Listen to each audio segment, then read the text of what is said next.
लो भाई, एक और बड़ी जानकारी, बड़ी अपडेट।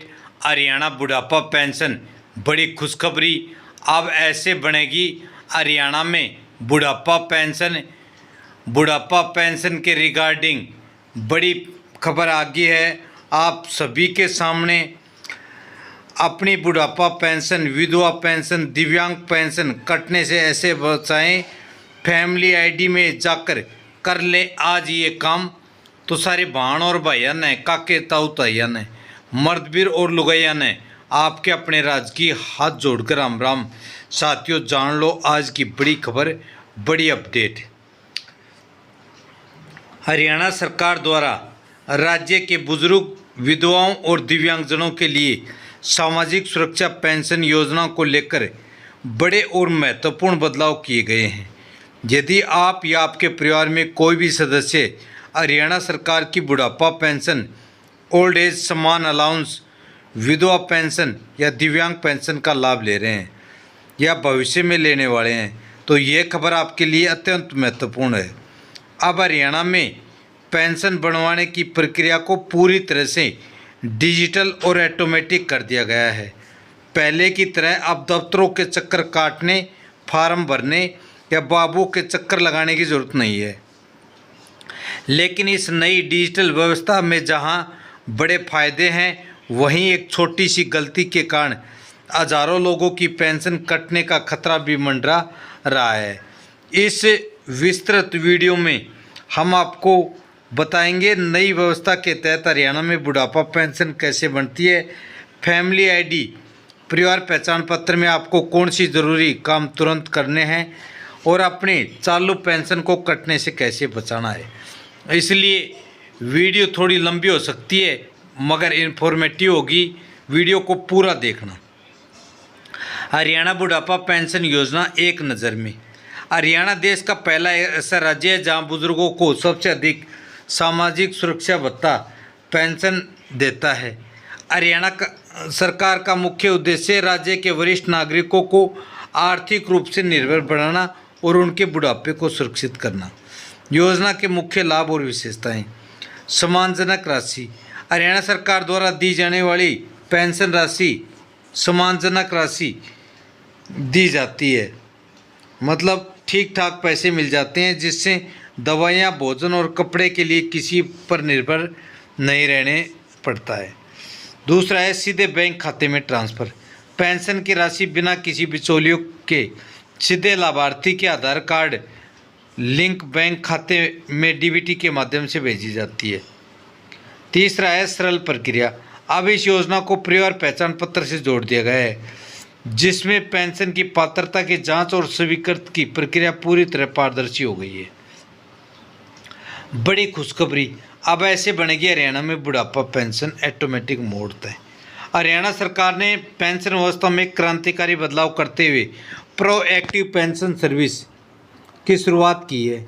इसका मतलब है कि अब आपको बुढ़ापा पेंशन बनवाने के लिए किसी भी सरकारी कार्यालय, सीएससी सेंटर या अंत्योदय केंद्र पर जाकर आवेदन करने की आवश्यकता नहीं है। ऑटोमेटिक पेंशन बनने की पूरी प्रक्रिया स्टेप बाय स्टेप। आयु का निर्धारण। जैसे ही किसी नागरिक की उम्र परिवार पहचान पत्र में 60 साल पूरी होती है, PPP का सॉफ्टवेयर स्वचालित रूप से उस व्यक्ति के डेटा को शॉर्टलिस्ट कर लेता है। आय की जांच। इसके बाद सॉफ्टवेयर यह जांचता है कि उक्त व्यक्ति और उसके पति पत्नी की कुल वार्षिक आय सरकार द्वारा निर्धारित सीमा 3 लाख से कम है या नहीं। तीसरा है डेटा क्रेडिट विभाग। क्रेडिट विभाग को ट्रांसफ़र करता है। पात्रता शर्तें पूरी होने पर डेटा को नागरिक संसाधन सूचना विभाग द्वारा सामाजिक न्याय एवं अधिकारिक विभाग को भेजा जाता है। चौथा है फील्ड वेरिफिकेशन और सहमति। सरकारी कर्मचारी जैसे पटवारी, ग्राम सचिव या स्थानीय क्रेडिट टीम बुजुर्ग के घर जाकर एक बार भौतिक सत्यापन करते हैं। वे बुजुर्ग से एक सहमति पत्र पर हस्ताक्षर करवाते हैं क्या वे पेंशन लेना चाहते हैं। पाँचवा है पेंशन शुरू। सहमति मिलते ही पेंशन आईडी जनरेट हो जाती है। अगले महीने से बुजुर्ग के खाते में पेंशन की राशि आनी शुरू हो जाती है। महत्वपूर्ण नोट, इस नई व्यवस्था को सबसे बड़ा फायदा यह है कि बुजुर्ग चलने फिरने में असमर्थ है या अनपढ़ है तो उन्हें अब दफ्तरों के चक्कर नहीं काटने पड़ते, सरकार खुद चलकर उनके दरवाजे पर आती है। अपनी पेंशन कटने से ऐसे बचाएं। जहां एक तरफ ऑटोमेटिक पेंशन बनना बेहद सस्ता और सरल हो गया है, वहीं दूसरी तरफ परिवार पहचान पत्र में गलत जानकारी होने या डेटा मिसमैच होने के कारण हजारों लाभार्थियों की चालू पेंशन अचानक रुक या कट रही है। यदि आप चाहते हैं कि आपके परिवार के किसी सदस्य की बुढ़ापा, विधवा या दिव्यांग पेंशन कभी ना कटे, तो आपको ये बातों पर विशेष ध्यान रखना है। फैमिली आईडी में आय को दुरुस्त रखें। हरियाणा में बुढ़ापा पेंशन के लिए पहली शर्त यह है कि पति और पत्नी दोनों की कुल मिलाकर सालाना आय 3 लाख रुपए से अधिक नहीं होनी चाहिए। पेंशन कटने का कारण कई बार लोकल कमेटी की वेरिफिकेशन के दौरान परिवार की आय गलती से 3 से 5 लाख या 5 से 7 लाख सत्यापित हो जाती है। जैसे ही फैमिली आईडी में आय सीमा 3 लाख से ऊपर जाती है, सिस्टम ऑटोमेटिक तरीके से पेंशन को ब्लॉक या सस्पेंड कर देता है। बचाव का तरीका, अपनी फैमिली आईडी का स्टेटस चेक करें। यदि आपकी आय आपकी वास्तविक आय से अधिक दिखाई दे रही है तो तुरंत PPP पोर्टल पर जाकर ग्रीवेंस दर्ज करें, अपनी आय को दोबारा रीवेरीफाई कराएं। बैंक खाता और आधार लिंकिंग, सरकार अब केवल उसी खाते में पेंशन भेजती है जो आधार से लिंक होता है और जिसमें DBT इनबिल्ट होता है। पेंशन कटने का कारण, यदि आपका बैंक खाता लंबे समय से निष्क्रिय है या आपने बैंक में eKYC नहीं करवाई है तो सरकारी सिस्टम से भेजी गई पेंशन बाउंस हो जाती है और लगातार 3-4 महीने ऐसा होने पर पेंशन को अस्थायी रूप से रोक दिया जाता है। बचाव का तरीका, अपने नज़दीकी बैंक शाखा में जाएं और सुनिश्चित करें कि आपका बैंक खाता चालू स्थिति में है या नहीं। यदि बंद है तो उसको तुरंत चालू करवा लें। जीवित प्रमाण पत्र, नियमों के अनुसार सरकार समय समय पर यह सुनिश्चित करती है कि पेंशन लेने वाले जीवित हैं या नहीं।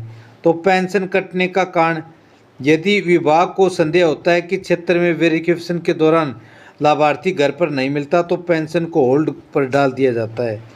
बचाव का तरीका, यदि अपने क्षेत्र में पेंशनर वेरिफिकेशन की टीम आती है तो उन्हें सही जानकारी दें।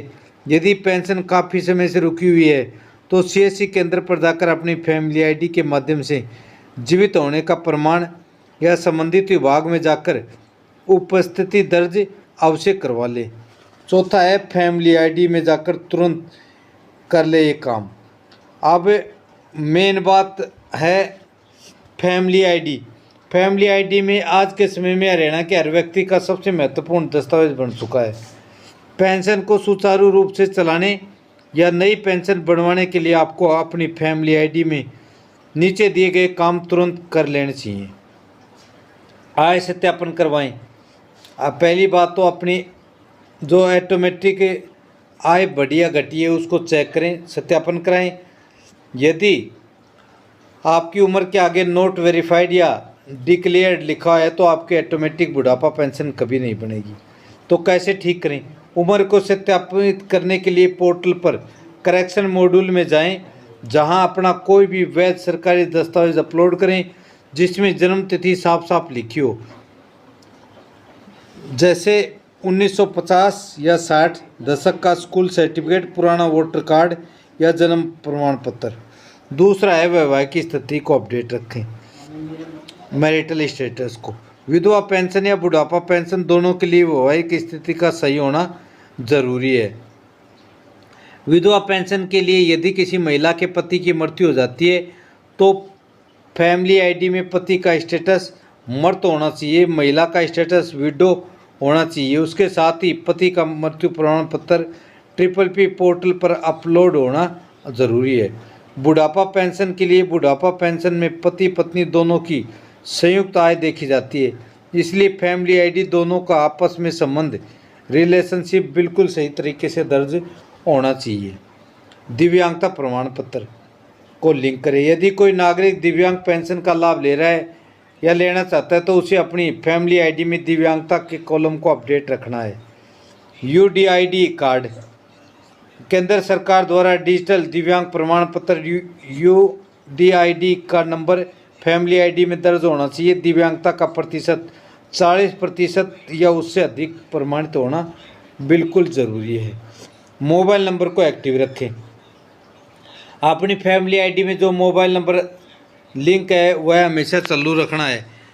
पेंशन से संबंधित हर महत्वपूर्ण सूचना जैसे आय वेरिफिकेशन का मैसेज, क्रेडिट टीम के दौरे की सूचना या पेंशन स्वीकृत होने का मैसेज इसी पंजीकृत मोबाइल नंबर पर आता है। यदि नंबर बंद होगा तो आपको ज़रूरी सूचना नहीं मिल पाएंगी। सामान्य समस्याएं और उनका समाधान।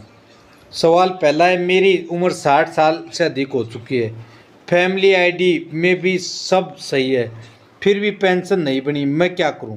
तो उसका समाधान है, सबसे पहले चेक करें कि आपकी फैमिली आईडी में उम्र वेरीफाइड है या नहीं।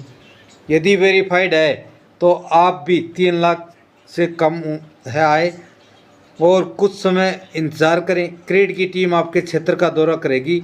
आप अपने नज़दीकी जिला समाज कल्याण अधिकारी DSWO कार्यालय में जाकर भी अपनी फाइल का स्टेटस चेक करवा सकते हैं। दूसरा, सरकारी नौकरी से रिटायर होने वाले बुजुर्गों को क्या ये पेंशन मिलेगी? उत्तर है नहीं। यदि कोई व्यक्ति केंद्र या राज्य सरकार या किसी सरकारी उपक्रम से सेवानिवृत्त है और पेंशन प्राप्त कर रहा है तो वह बुढ़ापा समान भत्ता का हकदार नहीं है। तीसरा, मेरी पेंशन पिछले 2 महीने से नहीं आई, मुझे क्या करना चाहिए? समाधान, सबसे पहले अपने बैंक खाते की EKYC और आधार सीडिंग चेक करवाएं। उसके बाद सरल हरियाणा या PPP पोर्टल पर जाकर अपनी फैमिली आईडी का स्टेटस देखिए कि कहीं आपकी आय तो गलत वेरीफाइड नहीं हो गई है। यदि आय सही है तो जिला समाज कल्याण कार्यालय से संपर्क करें। अब जान लो पूरी खबर का एनालिसिस।